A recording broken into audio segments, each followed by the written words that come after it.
सुंदर अशी गाडी पळाली. उजवीला पळाला ओम प्रकाश मोहिते गाडी फौजी ग्रुप बुलढाणा. अनिल व्यापुराणी संचिता गणेश भैया वाजर यांचा या ठिकाणी आदत किंग सुंदर पळाला. सुंदर गाडी सेमीला पातळी अक्कून त्याबद्दल अक्कूला 500चं बक्षीस आहे.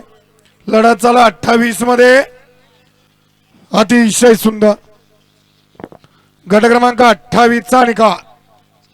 28चा निकाल आहे. तास क्रमांक 4 वरून धावली गाडी संत बाळा प्रसन्न वजीर ग्रुप मायनी. ही गाडी विजय झाली. विजेत्या बैलगाडी मालकाचा त्यावर बसणाऱ्या मोराडावर आंबेगावकरांचं हार्दिक अभिनंदन. गाडी सेमीला पात्र आहे. तासात न पळत येणार या बाहेरनं. पाठीमागे 29 वळ आहे.